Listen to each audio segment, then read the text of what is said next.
అందరికీ నమస్తే. ఈరోజు మల్టీవిటమిన్ పచ్చడండి. టమాటాలు, బీరకాయ, చిక్కుడుకాయ, వంకాయ, దోసకాయ, దొండకాయ, అన్ని రకాల కూరగాయలండి. కొత్తిమీర, చింతపండు, పచ్చిమిరకాయలు తీసుకోవాలి. కూరగాయలను కడిగి చిన్న చిన్న ముక్కలుగా కోసుకోవాలి. స్టవ్ వెలిగించుకొని బాండీ పెట్టుకొని నూనె వేసుకొని నూనె హీట్ ఎక్కిన తర్వాత పచ్చిమిరకాయలను వేసుకొని వేపుకోవాలి. పచ్చిమిరకాయలు బాగా వేగనివ్వాలి. కోసి పెట్టుకున్న కూరగాయ ముక్కలను కూడా వేసుకొని నూనెలో వేసుకోవాలి.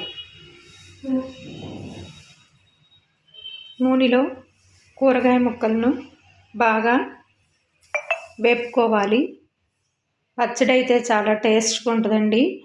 ఇడ్లీలోకైనా, అట్లలోకైనా, రైస్లోకైనా చాలా బాగుంటుంది. బాగా వేగిన తరువాత చింతపండు, కొత్తిమీర వేసుకొని కలుపుకోవాలి.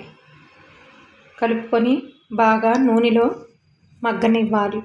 మగ్గిన తర్వాత స్టవ్ ఆఫ్ చేసుకొని చల్లారిన తర్వాత మిక్సీ జారలో పచ్చిమిరకాయలు, ఉప్పు, వెల్లుల్లి రెబ్బలు, జీలకర్ర వేసుకొని ముందు మిక్సీ పట్టుకోవాలి. తరువాత కూరగాయ ముక్కలను వేసి మిక్సీ పట్టుకోవాలి. మిక్సీ పట్టుకొని ఒక గిన్నెలో వేసుకోవాలి. స్టవ్ వెలిగించుకొని బాండీ పెట్టుకొని నూనె వేసుకొని నూనె హీట్ ఎక్కిన తర్వాత ఎండుమిరకాయలు, పచ్చెనపప్పు, జీలకర్ర, ఆవాలు వేసుకొని వేగనివ్వాలి. తాలింపు వేగిన తరువాత పచ్చడిని వేసుకొని కలుపుకోవాలి. మల్టీవిటమిన్ పచ్చడి అండి.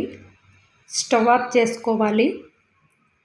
ఈ వీడియో నచ్చితే లైక్ చేయండి, షేర్ చేయండి, సబ్స్క్రైబ్ చేయండి, ఒక లైక్ ఇవ్వండి. Thank you.